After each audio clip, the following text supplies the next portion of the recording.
Hello dear students of class fifth.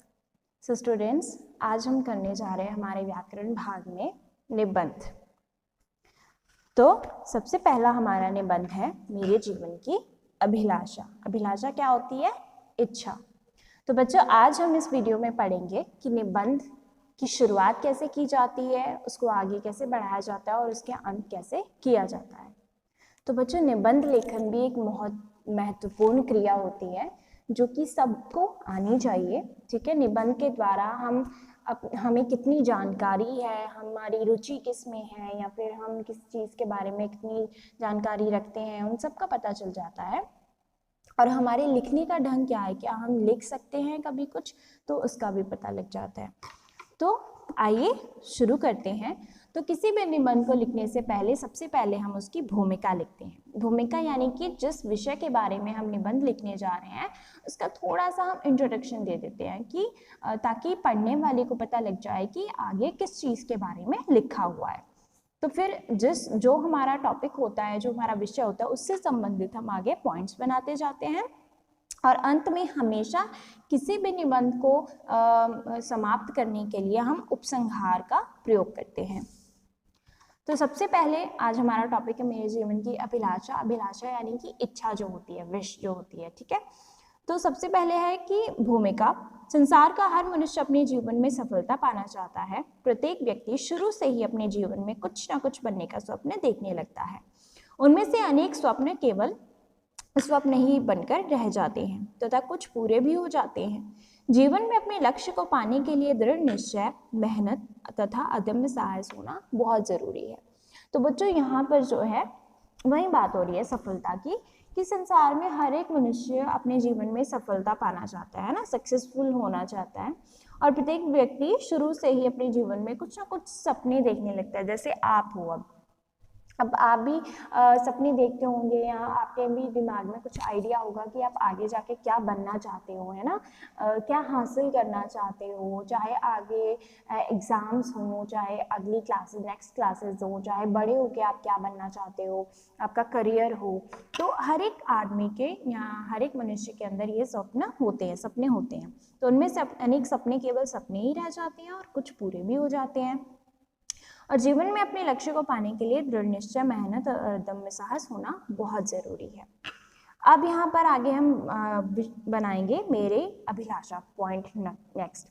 तो मैं 5वीं कक्षा का छात्र हूँ या छात्रा हूँ। मैं बड़ा होकर एक डॉक्टर बनना चाहता हूँ। और आप यहाँ पर बच्चों जो भी आप बनना चाहते हो ना, वो भी लिख सकते हो। चाहे आप इंजीनियर बनना चाहते हो, चाहे आप गायक बनना चाहते हो, डांसर बनना चाहते हो, कुछ भी बनना चाहते हो, तो वो आप लिख सकते हो अपने अकॉर्डिंग। ठीक है, तो यहाँ पर लिखा गया कि वो डॉक्टर बनना चाहता है। मैंने डॉक्टर बनने का निश्चय क्यों किया, इसके पीछे कई कारण हैं। अब उसने कारण भी लिखा है कि वो क्या बनना चाहता है और क्यों बनना चाहता है। तो जब मैं दीनहीन, भूखे नंगे भिखारियों को बिना इलाज के मरते देखता हूँ तो मुझे बड़ा दुख होता है। इसलिए मैंने निश्चय किया है कि मैं बड़ा होकर डॉक्टर बनूंगा और गरीब मजदूरों का इलाज करूंगा, उनको सुविधा प्रदान करूंगा। तो बच्चों, ये था उसका मोटिव, यानी कि वो डॉक्टर बनना चाहता है। तो उसने कारण भी बताया हुआ कि वो डॉक्टर क्या बनना चाहता है। अब अगर आप कुछ बनना चाहते हो अपने जीवन में, तो आपको ये पता होना चाहिए कि आप क्यों बनना चाहते हो, क्या मोटिव है आपका उस चीज के पीछे। ठीक है, तो अभिलाषा प्राप्ति के लिए प्रयास। अब हमारा नेक्स्ट पॉइंट है प्रयास कैसे करते हैं। तो मैं अपने जीवन की इस अभिलाषा को, तो लेखक जिसने ये निबंध लिखा है, तो वो लिखता है कि मैं अपने जीवन की इस अभिलाषा को पूरा करने के लिए मन लगाकर पढ़ रहा हूँ।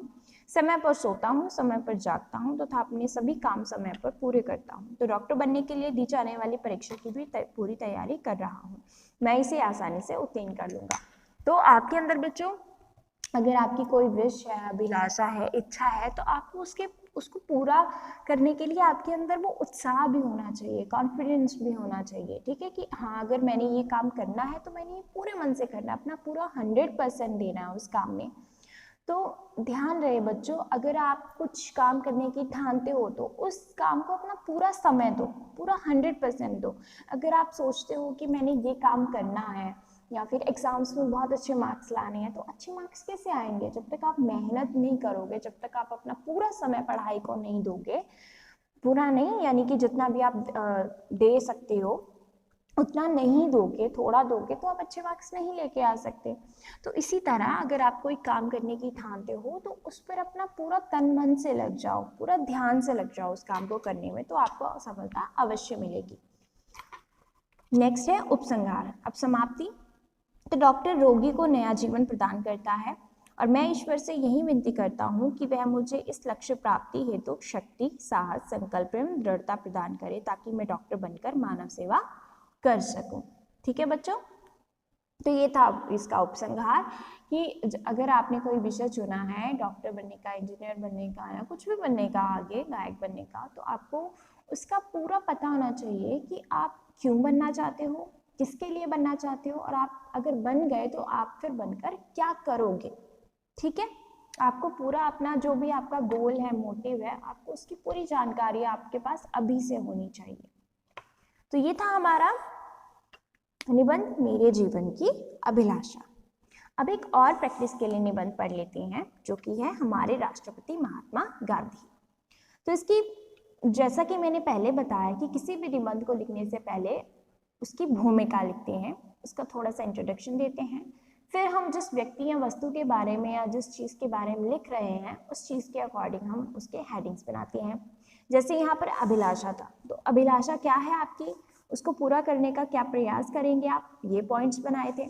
अब यहाँ पर महात्मा गांधी जी हैं, तो महात्मा गांधी जो कि व्यक्ति हैं, अगर हम किसी व्यक्ति से संबंधित कोई निबंध लिखते हैं तो हम उसके जीवन से संबंधित पॉइंट बनाते हैं ना। जैसे उनकी सबसे पहले भूमिका हो गई कि वो कौन थे, है ना, हम उन्हें क्यों याद करते हैं।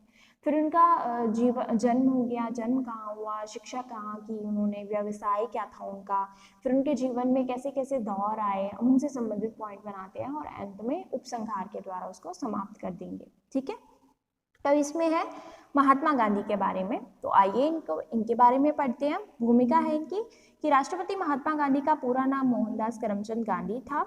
उनका जीवन उनका जन्म जो है 2 अक्टूबर 1869 को 1869 को गुजरात के पोरबंदर नामक स्थान पर हुआ। इनके पिता का नाम करमचंद गांधी और माता का नाम पुतलीबाई था। इनके पिता राजकोट रियासत के दीवान थे। अब आगे है शिक्षा और व्यवसाय। तो 13 साल की आयु में ही इनका विवाह कस्तूरबा से हो गया। मैट्रिक की परीक्षा पास करने के बाद ये कानून की शिक्षा प्राप्त करने के लिए इंग्लैंड चले गए, फिर वकील बनकर लौटे। एक मुकदमे की पैरवाई के लिए दक्षिण अफ्रीका जाना पड़ा, तो वहाँ अंग्रेजों द्वारा भारतीयों पर अत्याचार होते देख उनके विरुद्ध आंदोलन छेड़ दिया। तो ये था उनका शिक्षा से लेकर, पढ़ाई से लेकर उनकी आगे की जीवन यात्रा। तो उन्होंने क्या क्या किया, क्या क्या उनके साथ घटित हुआ, है ना, उसके संबंध में हमने लिख दिया। फिर हमने आगे पॉइंट बनाया कि भारत आगमन। तो जब वो अंग्रेजों से भारतीय अत्याचारों को उन्होंने देखा कि भारत पर भी इतने अत्याचार हो रहे हैं अफ्रीका की तरह, तो फिर उन्होंने भारत आने की सोची। अब अगला पड़ाव है भारतीय आगमन, यानी कि जब भारत में उनका आगमन हुआ, वो वापस आए भारत। तो 1915 में दक्षिण अफ्रीका से लौटकर गांधी जी भारत की स्वतंत्रता के लिए जुट गए। इन्होंने सत्य और अहिंसा को अपना हथियार बनाया, यानी कि उन्होंने स्वतंत्रता प्राप्त करने के लिए, आज़ादी पाने के लिए अहिंसा का रास्ता अपनाया कि ना किसी को मारेंगे ना खुद मरेंगे। इनके नेतृत्व में सारा भारत जाग उठा। इन्होंने, गांधी जी ने असहयोग आंदोलन, भारत छोड़ो आंदोलन आदि कई आंदोलन चलाए। ठीक है, इन्हें अंग्रेजों द्वारा कई बार बंदी बनाया गया। अंततः 15 अगस्त 1947 को हमारा देश स्वतंत्र हो गया, यानी कि हमारे जितने भी स्वतंत्रता सेनानी थे उनके अथक प्रयासों के बाद जो 15 अगस्त 1947 की तिथि आई, तब हमारा देश आज़ाद हुआ। देश के विभाजन के समय हिंसा को रोकने के लिए इन्होंने उपवास किया और हिंदू मुस्लिम एकता स्थापित की। तो अब उपसंहार, अब हम अपने निबंध का अंत कैसे करेंगे। उपसंहार में लिखा है कि 30 जनवरी 1948 को प्रार्थना सभा में नाथूराम गॉडसे नामक व्यक्ति ने गोली मारकर गांधी जी की हत्या कर दी, जिससे सारे विश्व में शोक जो है छा गया। तो उपसंहार में बच्चे हम अगर किसी व्यक्ति के बारे में लिख रहे हैं तो उनके अंतिम क्षणों के बारे में लिखेंगे, उनकी मृत्यु कब हुई, कैसे मरे वो, है ना, क्या क्या उपलब्धियां थी उनकी। तो व्यक्ति के बारे में ऐसे लिखेंगे। अगर हम किसी वस्तु के बारे में लिख रहे हैं तो उसकी लाभ हानियों के बारे में बताते हुए उसको समाप्त कर देंगे। अगर हम किसी से जैसे हमने अभिलाषा के बारे में लिखा तो वैसे ही हम उसके बारे में अलग अलग टॉपिक जो विषय होते हैं उनका अलग अलग उपसंहार हम खुद बना सकते हैं। ठीक है। तो बच्चों ये थी आज हमारे निबंध। आज हमने 2 निबंध पढ़े, एक मेरे जीवन की अभिलाषा और हमारे राष्ट्रपति महात्मा गांधी।